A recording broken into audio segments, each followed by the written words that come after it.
Hello everybody, I'm Jay Phrygian, and today I'm going to be starting something new across all my platforms. So yesterday, a young lady in my Twitch chat gave me a very neat idea. She always shows up and is very active in the chat, always appreciate her. I'm actually going to put a link down below to where you can find her. She has great art, and she's also an overall great creator herself. She said something, I was talking about random stuff and just kind of chatting, and she put in the chat hashtag JP Facts.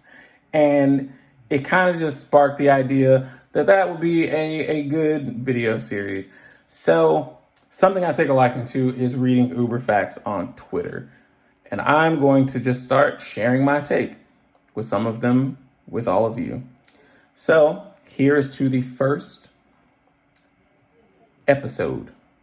Video, whatever, to the first of many JP Facts. So, did you guys know that male infertility tests are performed to see if a man's sperm can penetrate the egg of a hamster?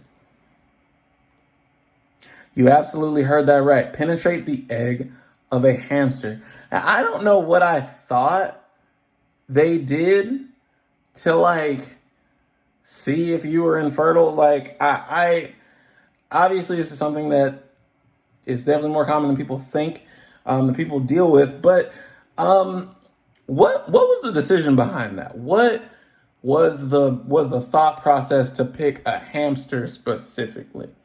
I guess they probably wouldn't want to use human female eggs because they only have so many. Unless, some people donate to research, but I don't know. I don't know what I thought. But can you just imagine that? Man's just swimming in it.